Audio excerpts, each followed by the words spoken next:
Sportageous. Sport gets smarter. Hello and welcome to another video series episode of Sportageous. Today I have with me a very special guest. He recently made history with the Bangladeshi under 19 cricket team, and today I have with me is Naveed Nawaz, who is their coach. Great to have you on, Naveed. How's it going? Thank you. Thanks for having me, Mike. Going is good. We currently in Melbourne. We're getting into a lockdown for 6 weeks again. Yeah. So it's a bit depressing, but it's all right. Well, welcome to the show nonetheless. Hopefully this tough times will go away soon for all of us, wherever we are in the world. So Yes, I guess I'll just get straight into it. So You're from Sri Lanka. You coach Bangladeshi cricket team, but I'll go all years back and talk about Naveed and talk about how did you start your journey as a cricketer, and who did you look up to when you were growing up? It's a long journey actually. When I started to play cricket, that was as a schoolboy, a youngster at my school, which is called DSN America College. And as a nine-year-old boy, just wanted fun playing cricket, thing like that. Playing age group cricket for college, and as it goes on, I got a bit serious and played for the college 11 team and so on and so forth. Then got picked to play for Sri Lanka under 19s, and then realized suddenly that I'm good enough to take this as my profession, and to stop things in life for a period and just try to pursue in the game of cricket, because I was passionate of it, and I was enthusiastic to try and see what I could achieve out of it. So I went after it, and then chasing a dream for a long time. It was a hard period in Sri Lanka where lots of great cricketers were playing the game during the 90s and the early 2000s. So ups and downs. Played a couple of games for Sri Lanka, and played maybe about 15 plus years of first class cricket, and then comes a time where I had to make a decision, because there were so many emerging cricketers were coming up in the likes of Sangakaras and Mahela Jayawardenas and all these players. I have yet to establish a place in the national team as a permanent member. So it was I knew that it was a bit of a tough time moving forward, and then I was contemplating between continuing to play first class cricket and or whether I should go into coaching, because I was also passionate about teaching, and I was passionate about passing on whatever that I have learned in the past to the next generation and things like that. So that led me into my last 2 years of first class cricket. I was basically playing as captain coach and a player coach for my first class team at NCC, where that's my stepping stone for my coaching career.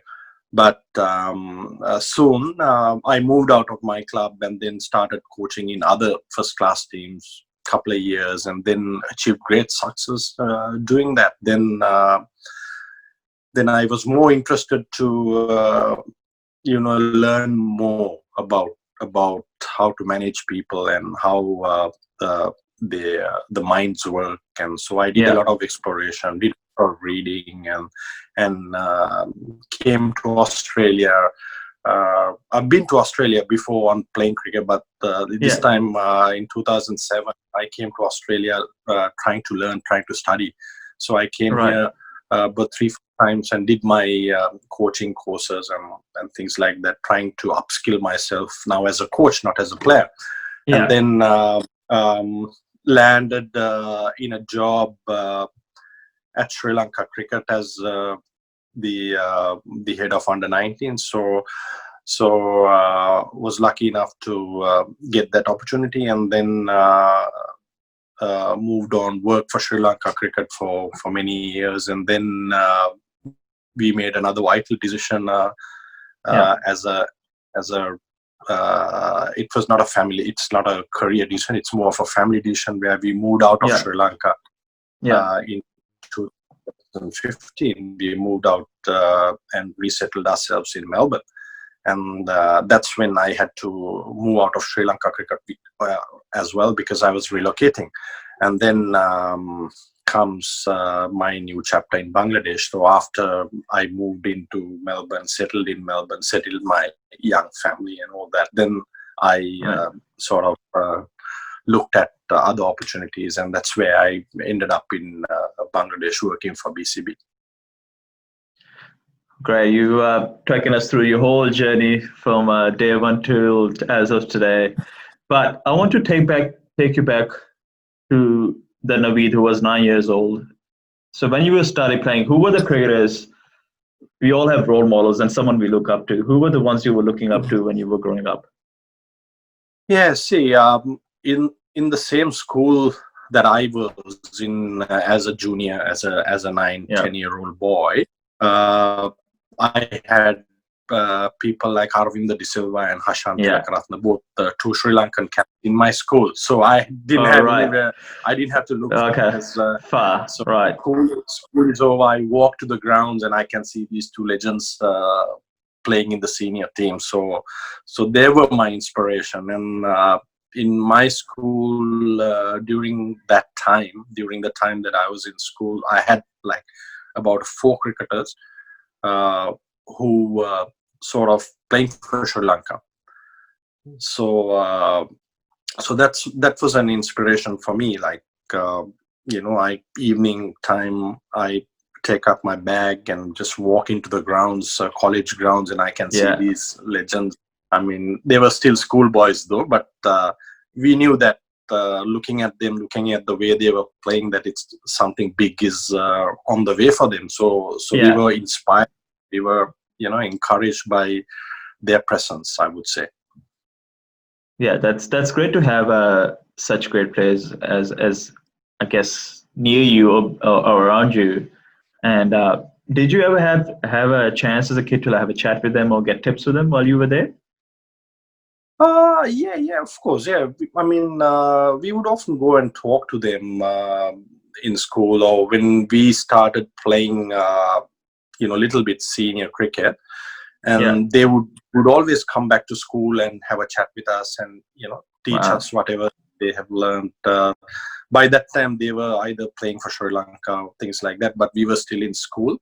So there were many instances that they would come to the college, and because it's where they started their cricket careers as well. So they're pretty passionate about what's happening in the college, who are the cricketers that are coming through, and things like that. So they would come watch us train a couple of days, and then give us whatever advice. So we've been in close contacts, and also I ended up playing at the same club with these people. I ended up playing at NC.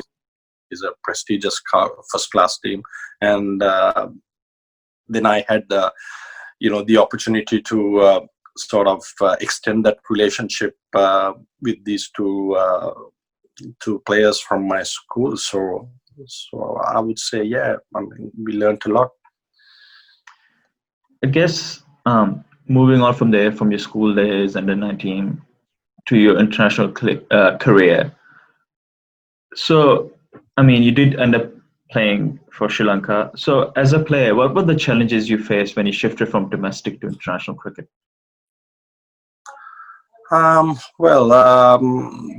were lots of challenges. Like, luckily for us, there was lots of cricket at A-team level at that time. So we played lots of A-team cricket playing in England, in India, in Pakistan, and wherever we may be, we went and played together because simply because of the fact that there was a very strong senior team at the time, and it was sometimes impossible to break in. And this was, I'm talking about the era where Sri Lanka won the '96 World Cup, and it was a massive team till the probably the late '90s. And so what happened was the transition period was a little bit eased up due to that, but due to many reasons, maybe the first-class cricket structure in Sri Lanka not being as competitive as it should be, or many reasons. I think even now, many countries face that. Not only Sri Lanka, many countries face that. It's a massive jump when you come from your domestic cricket straight into international cricket. So even for me, when I played my first international game in 1998, even I felt that, straight away going into that jump. And it's more of a I would say it's a mental challenge as well for any player, like, playing in the big stage, and so many expectations, so much of attention on you, and the TV is on, and all these pressure is about how you're going to handle all these things. So absolutely, so we were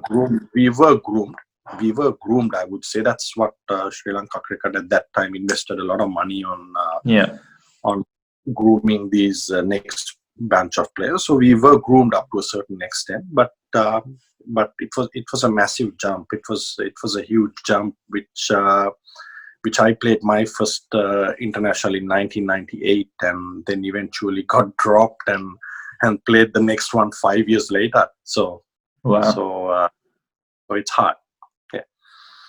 Yeah, definitely. So you earlier mentioned you eventually had to contemplate on your future. So what was the time that you started focusing on cricket coaching, and how did that happen? How did that process start of you deciding to go into coaching? Yeah, as I mentioned earlier, it was when I was aging as a player. Yeah. I had two options in myself. I was either I would play my cricket a bit late till I reach close to 40 or something like that, or else get into coaching pretty early, because it's a journey by itself. It's not easy just because you played international cricket, and just because you played so much of first class cricket. Coaching, I would say, is a different ball game. It's about getting a person to perform at its peak, and making sure that you got 15 members in your squad, and then you make sure that everyone performs at the peak. So it's not an easy task. Just because you played cricket, it doesn't mean that you can straight away come in and as a coach and do it. So it's a bit of learning to do. So I knew that back of my mind that it's going to be a tough thing and to learn. So since I was very passionate about it, and then I was thinking the way things are moving forward, my chances of playing for Sri Lanka was very slim, because I played my first debut test match in 2002-2003 season, and then as soon after my first test match, I got dropped in the next game. So even though I scored my last inning is 78 not out, and then the next match I was dropped again. So due to various reasons. So maybe a little bit of dejection, maybe a little bit of disappointment, and all these things going through my mind. Maybe I didn't have belief in the system, or maybe I thought that I could get into coaching and treat people better. I don't want to treat people the way I got treated. by some people. So maybe I wanted to change these things as a coach. I could come in and look after my players well, and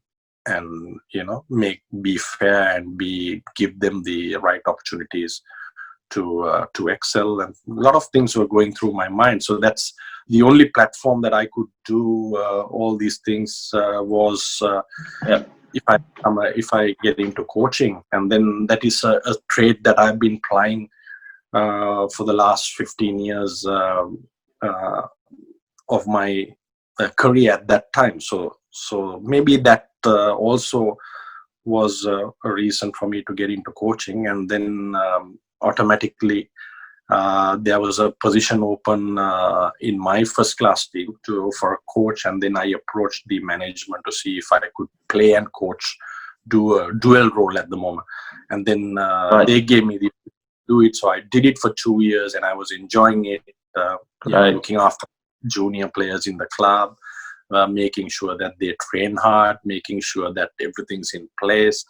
And at NCC, we had, at that time, in 2005, 4-5, I was talking about, at that time we had an interesting team.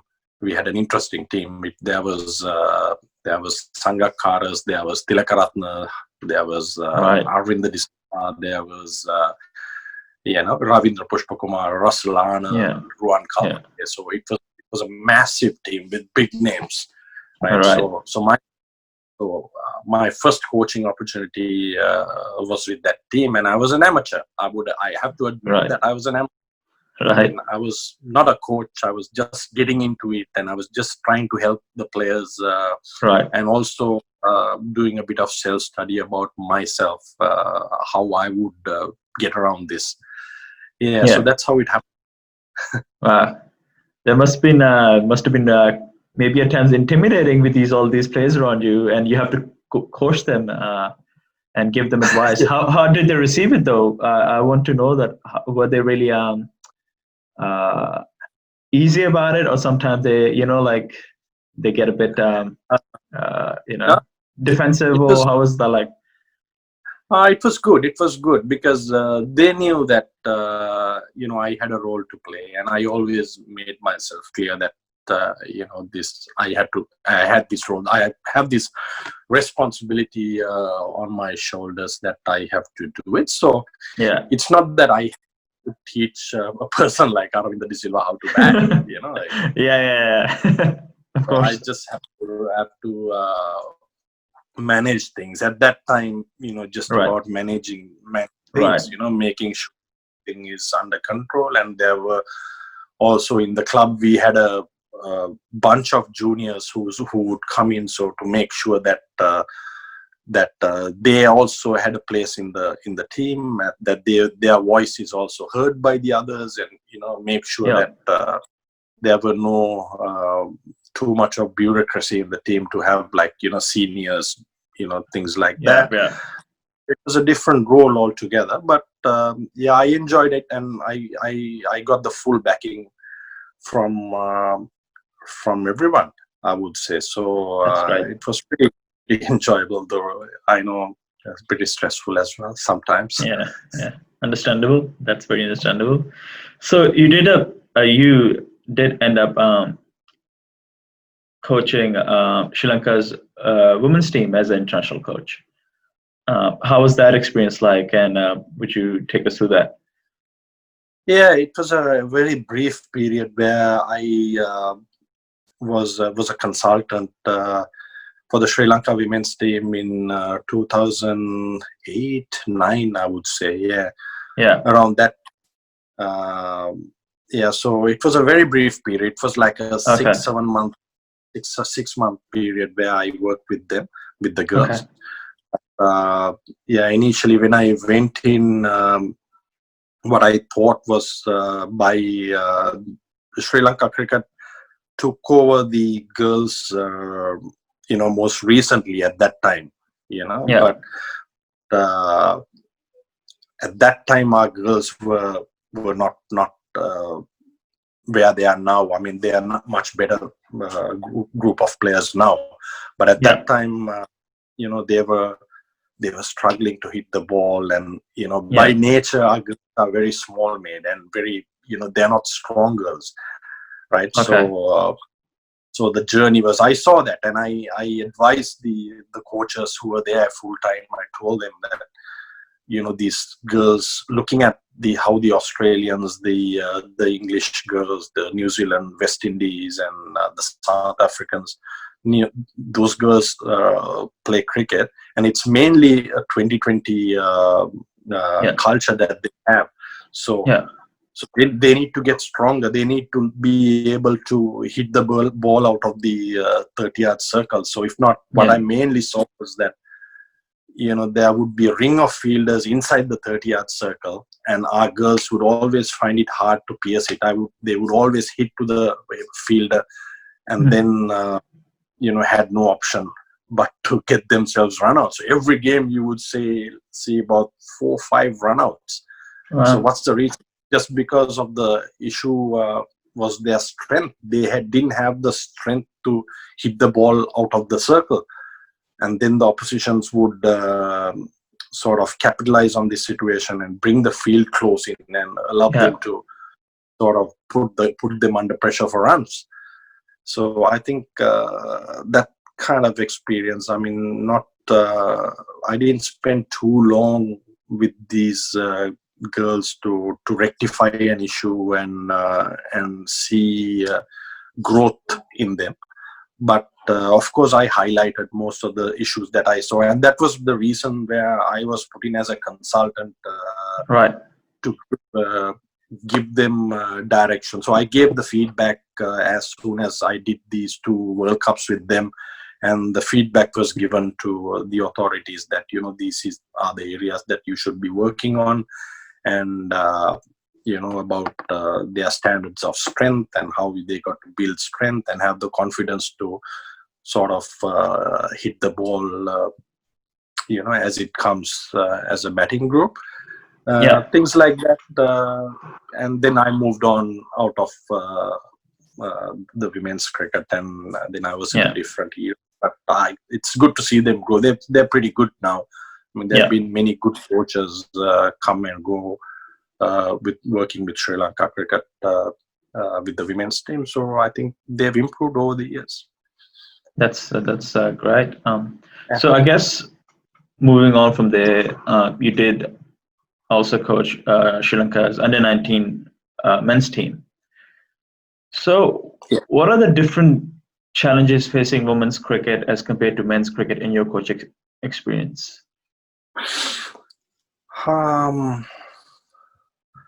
See, it's a total different ball game, I would say.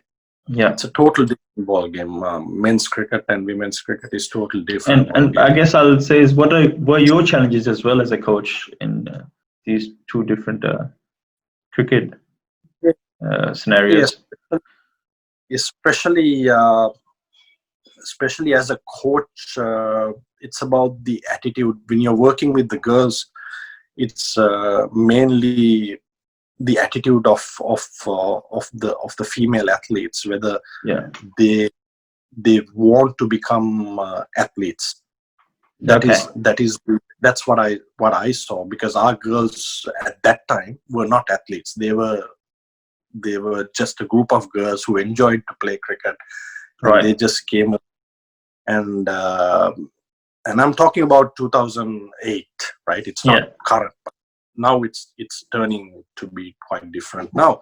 Yeah. But so as a coach, back of my mind, I had a vision in my mind, and this is where these girls have to be if they are to compete in the international arena. And I have seen England, Australia, New Zealand, India also, and how these teams, how strong they are, and their skill and their ability, where they are. So first of all, before doing all that, these girls need to be athletes. They need to be able to coordinate. They need to be able to run. They need to be able to swing, and they need to be able to bowl the ball, throw the ball, things like that. So that was lacking at that time. We were in a very poor standard. So So as a coach, and you know how it is, the Asian culture, and how the female athletes would approach things and things like that. It took some time to change in Sri Lanka. I think it would be the same in Bangladesh and Pakistan, India, and all that. But it took a little bit of time in Sri Lanka for that culture to change, and for female cricket to get adapted into the system. It's now, I think, fully incorporated into the system. But I would say, when you look at the skills that you require, the tactics that you play with, and the whole athlete that you're looking at. But it's in a different level. The men's cricket and female cricket are in two different levels. Absolutely. So now moving on, I'm sure the viewers want to know more about your recent success as a coach of the Bangladesh under 19 team. So could you just tell us about your journey with the team, with the Bangladesh under 19, and how did it start? How did it start for you? I got the assignment to working with Bangladesh in 2018 July. So by that time, I was working in district cricket in Melbourne. We moved to Melbourne, and then I was already involved in working in district cricket in Melbourne. So that time I got a call from Bangladesh, from a person that I've been known for a long time. That because during my playing career, I have played Premier cricket in Bangladesh as well as a professional cricketer. So I knew this guy from a long time, and so I got a call from him and asking me if I'm interested to do a gig in Bangladesh. So then learning more about it, and then I accepted the role. And so when I got in to Bangladesh, what I saw in them was raw talent. I mean, these boys were really, really skillful, but it is not structured. It is not, they were not aware of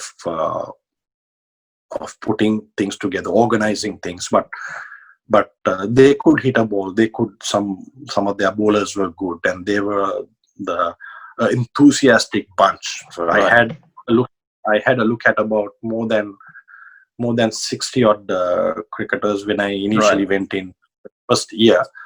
So over a period of time, juggling through, bringing players in, giving them opportunity, seeing what they could do under pressure, and then so we gradually pruned it down to about 25, a group of 25 players from whatever that we saw.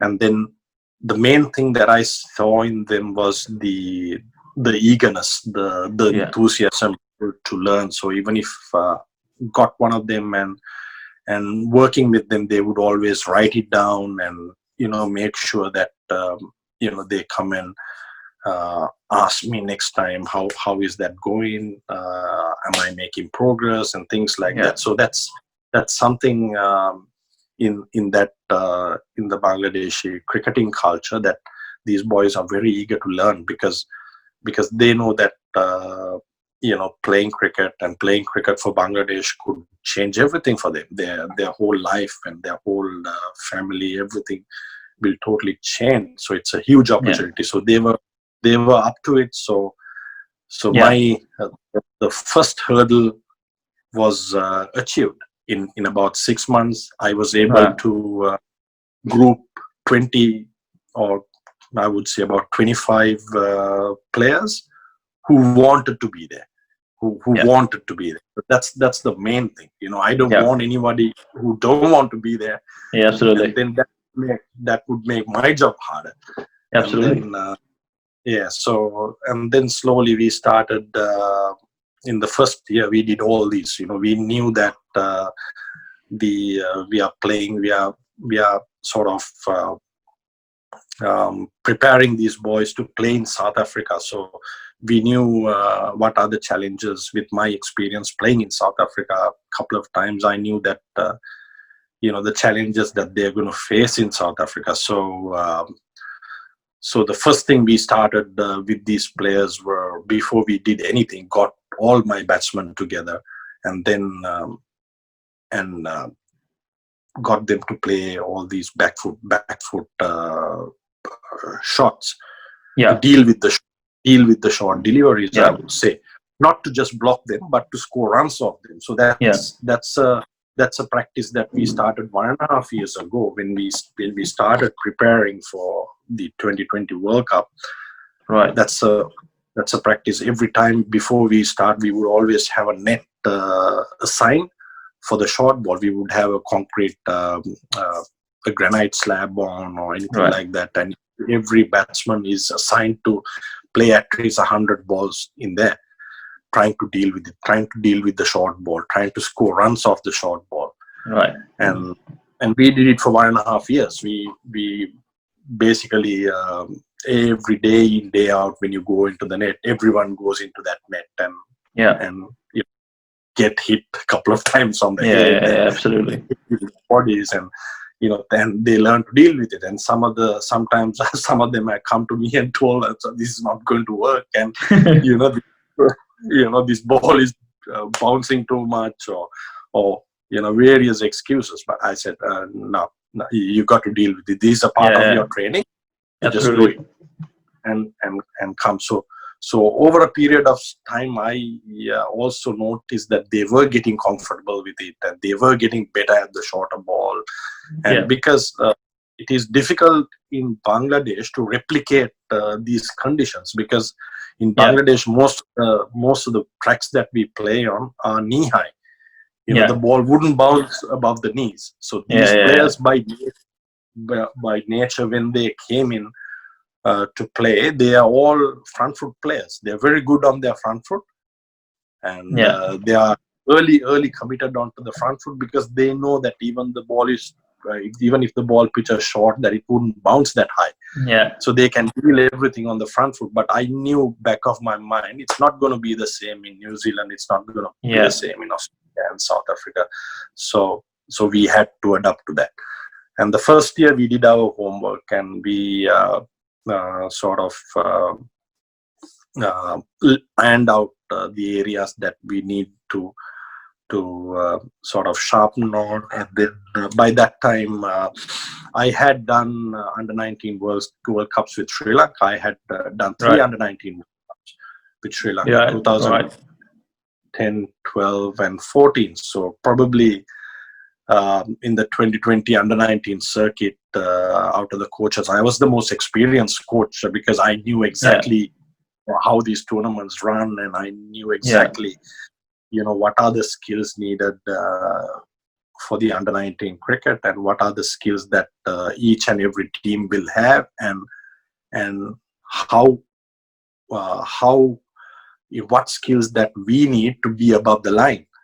So I always had a yardstick in my mind, thinking that India and Australia are the two strongest under-19 outfits in the past. So I always had back of my mind India, Pakistan, and Australia, these three teams.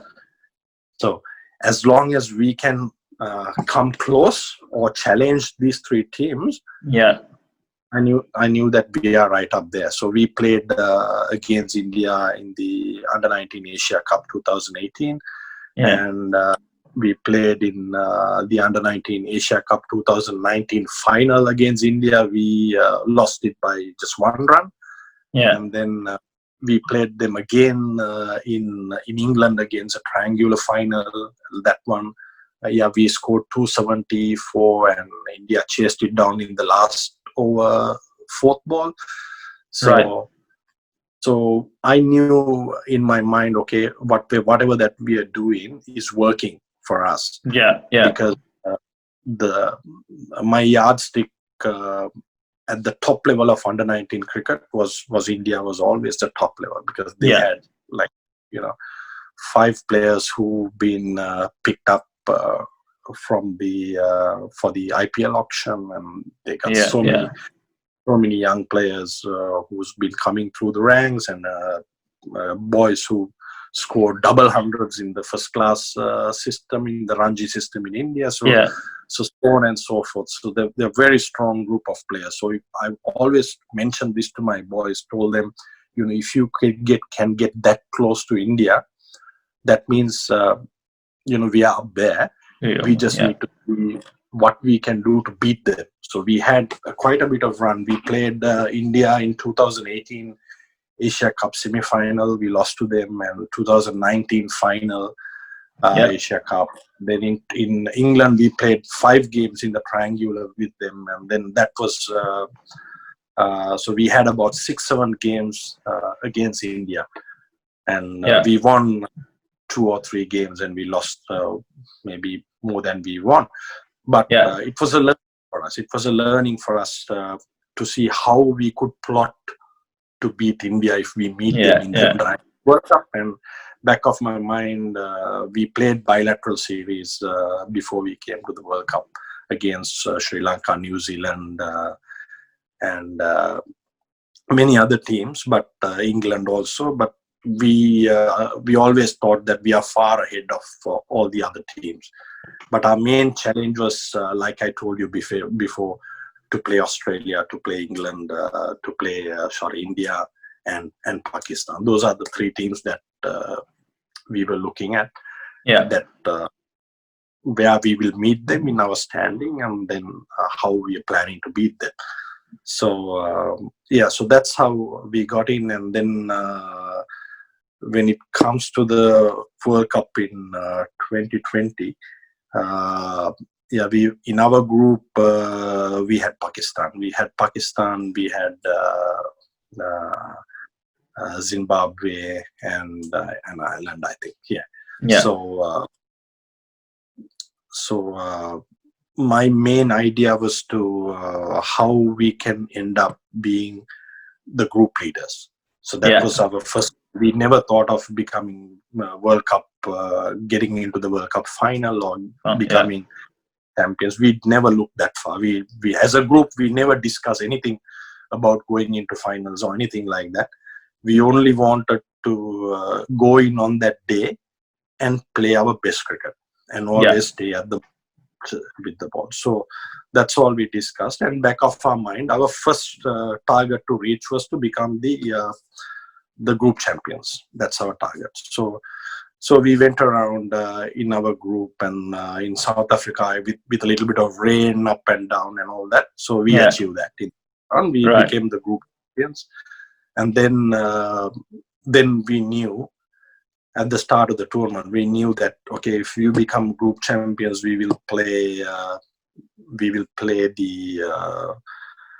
we almost knew that we are going to meet South Africa, because in the other group, Afghanistan, they had a pretty strong team as well, and then the South Africa was the next team. But we knew that, that South Africa and we will eventually play them in the quarterfinals, and we had planned for that game as well.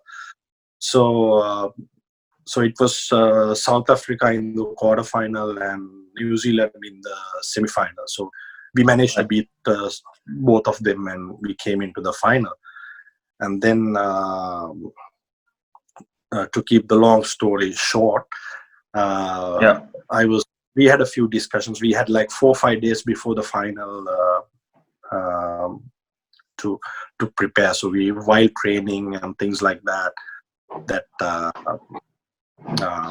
our boys were very enthusiastic. As I told you from there, they were very keen, and they knew that they had the opportunity to win a World Cup where Bangladesh has not done before. So they knew the opportunity they had in their hand was huge, and if they could pull it out, that means that they will be remembered in their whole life as some cricketers who's done something for their country, and so on and so forth.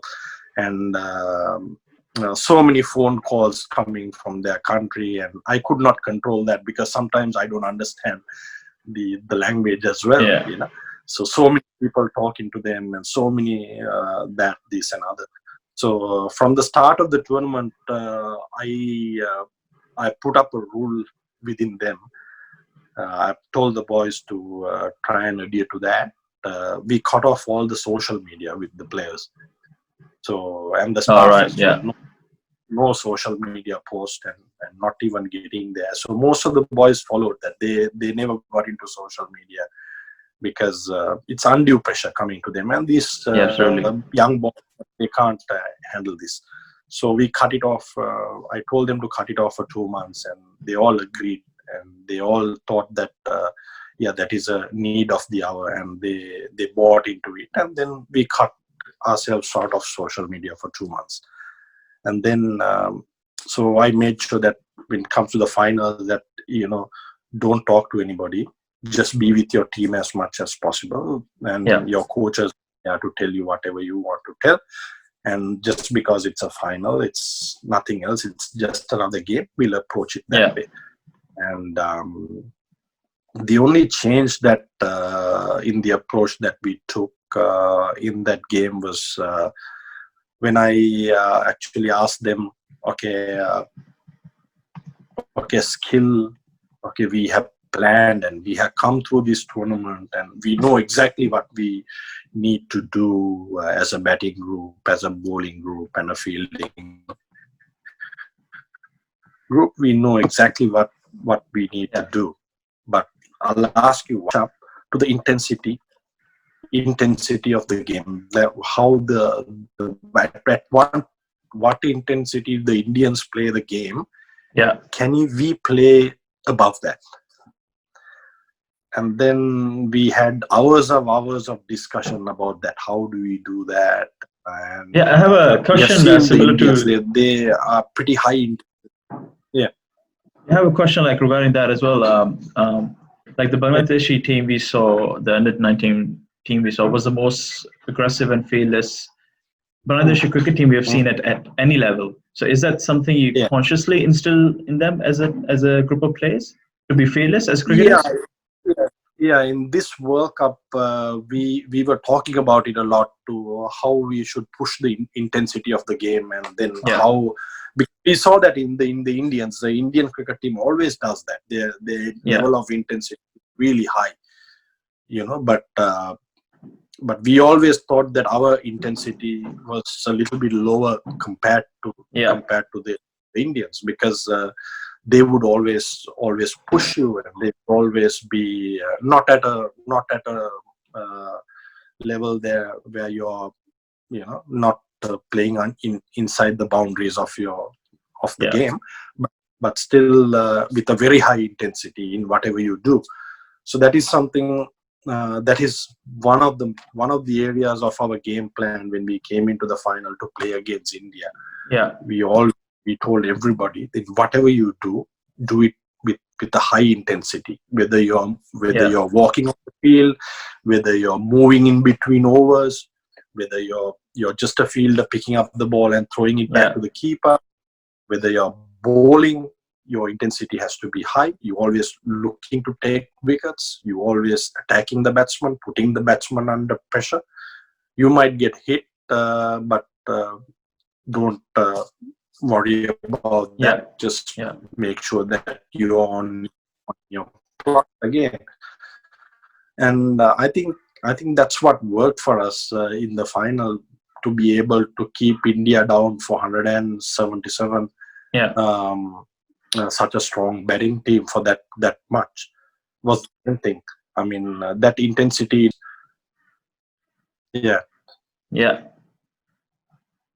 That's amazing how they have transitioned over the years, and the level of cricket the Bangladesh cricket is playing at the moment. Do you think the Bangladesh, so like IPL, Bangladesh Premier League, had to do something with that as well in terms of grooming them and increasing their confidence? Yes, of course, because see, in anything, when people see opportunity, they get hopes, isn't it? Yeah, absolutely. So most of the time, what's happening in India right now is that the cricket fraternity can see opportunity. Yeah, They know absolutely. that that opportunity. It's like a basic as a parent. I mean, if your kid, you know for a fact that if you educate your kid, and if you become a doctor or an engineer or whatever it Yeah, is, and in the Asian culture, I'm talking about yeah, absolutely. India, Pakistan, Yeah.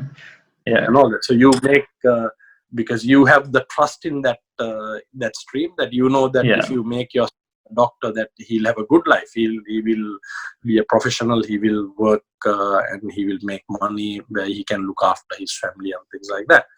But now, in lately, I think India has achieved with the IPL is that bringing the trust of the players. Now, even the parents, they know for a fact that if your son is good enough and has got the skills to play international cricket, or even as a first class cricketer in the system in yeah, India, you can make it a career. So that trust yeah, has been here. I think with the BPL coming into Bangladesh, that's what created among the players. The players knew that, if I'm good at playing cricket, okay, I'll pursue that. I'll become better. Then I can play these tournaments, and I can one day, be a professional cricketer. Uh, even if I don't play for Bangladesh, there are plenty of opportunities. I yeah, can absolutely. make it a living, that kind of thing. So it's an inspiration, basically. So, and all these the Bangladeshi international cricketers and also the foreign players Yeah, who come and play in the BPL, yeah, basically it's an inspiration for the young cricketers who are grooming. I mean, learning from these players and applying their trade.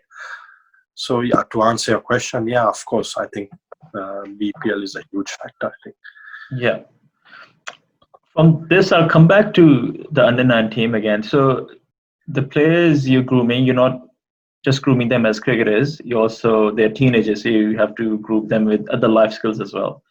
So is mental strength something you look into as well? And it's something that you really focus on as a coach, or there's a team of professionals working with the cricketers, the under-9 cricketers on those side of things? Yeah, mental strength is a massive. It's a massive thing, but the thing is, in mental strength, it's such a massive area. Yeah, It's a huge area, and it's a very sort of very sensitive area as well. yeah, How it works and how it doesn't work, and how you can sort of groom it and things like that is pretty unknown. Sometimes you don't yeah, know what to do and what not to do. So we kept it very simple. In my philosophy, I kept it very simple. Allowing players, like if you had time to allow players to make mistakes, if they had something in their mind that I need to do something like this, yeah, this yeah, is how it's bad. And sometimes as a coach, I think the otherwise. I think no, these are the areas that he should sort of fine tune. But sometimes we have dispute among the players. He might not yeah, agree with me yeah, as a absolutely. coach, but what do I do at that time? Yeah, Okay, I can't force him to adapt to what I'm saying. So I need to allow him to go for a period. I need to allow him to give him that period for him to realize it. yeah, yeah, So the player next time when he comes to me, once he does that, and if he can't reach success, then next time he approach me, he will come with an open mind.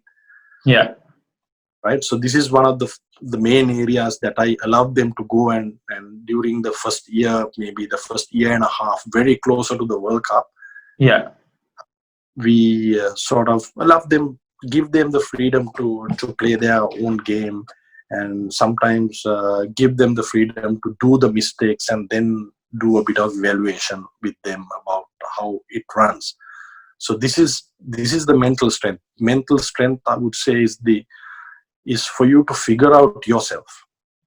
If you know yourself in and out, if you know what the best me, if you know the best me, that is your mental. I mean, if you have a confused cricketer in your team who doesn't know what to do, who doesn't know what my strengths are, what my weaknesses are, should I play, is always wondering, then I would say that's a weak mind. He's not mentally strong. But if I have like 2 years to discover all these things, to discover who I am, I mean, obviously you wouldn't. Even if you play 15 years of international cricket, you'll still be learning. Yeah, but it's a percentage. It's you still are convinced that, you know, this at least for a short period, for a 6 months or a 1 year period, okay, this is my game and this is what I follow at this moment of time, and this works.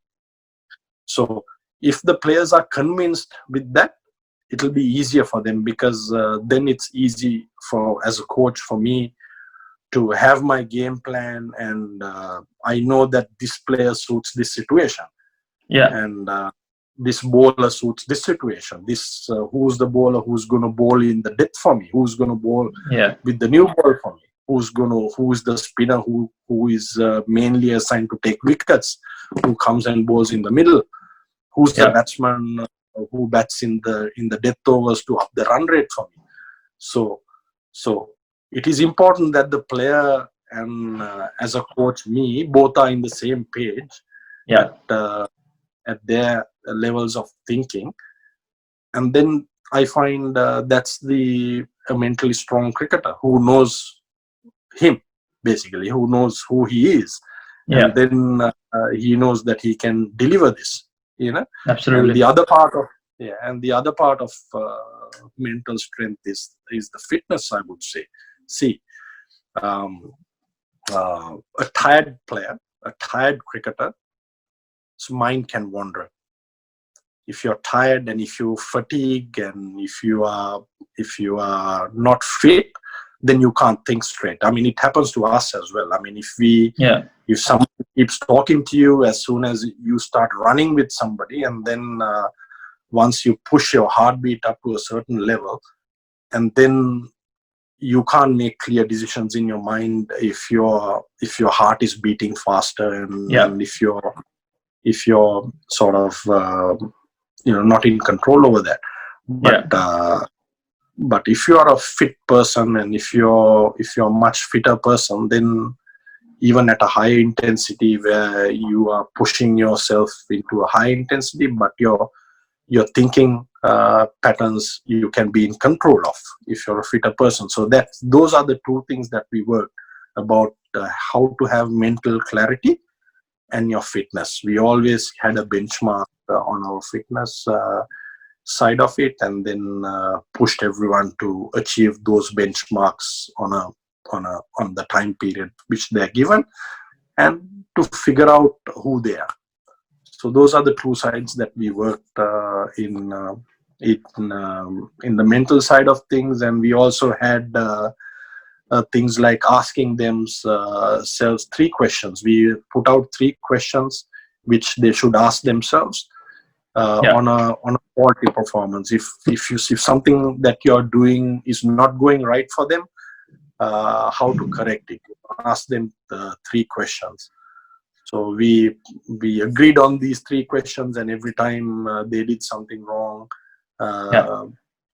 got themselves to ask the 3 questions. Was it if in a batsman perspective, if they played a certain shot and got out, so he would ask himself questions like this, like he would ask himself, was that ball there to be hit? Did I play the correct shot? If the answer is yes to that question, then he knows that his execution is not up to the mark. He knows that the ball was Yeah. there to play that particular shot, but he did not execute it right. Yeah. And if the answer is no to the question, then he know that he played a faulty shot. The ball was not there to play that shot.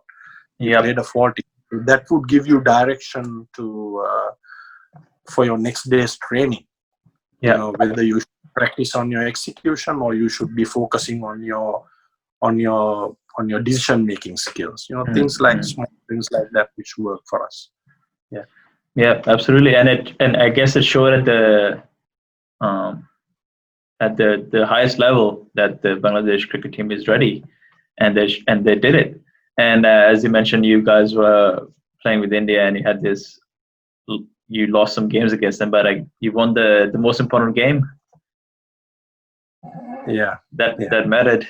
So with the recent win, it's Bangladesh cricket has definitely gone to new heights, and I'm sure the viewers out there and the people out there, in your opinion, want to know who are the players they should look out for in the future. Who do you think are the future of Bangladesh cricket? Yeah, I think there are many players that Bangladesh can groom out of this squad, and they have identified that already. They know that. And yeah, okay, yeah. I would say boys like Tanzit Tamim, Tawhid Ridoy, Joy, Mohammad Hassan Joy, Akbar Ali. Akbar Ali is a brilliant captain, brilliant wicketkeeper, brilliant number 7 bat. Yeah. Unbelievable player. And Shariful Islam, left arm fast bowler. Rakibul Hassan, left arm spinner. So there are many good players. Right. Like if I think BCB has recognized this, and they has drawn up a program of how to groom their players, try to bring them to the next level. Yeah, that's great. I guess we have to wait and see, and I'm sure the Bangladeshi fans are excited to see them as well, for them to transition from the under-9 team to the men's cricket team. Yeah, and, of course, it's a massive jump. So it's not that you can. It's not that they have learned something to plug and play. They can't take the same set of skills that they have and go into international cricket and accept themselves to become successful. No, it's not going to happen like that. Yeah. So they need to gain once they in the transition what they need to do, and they are talking about a different level of cricket.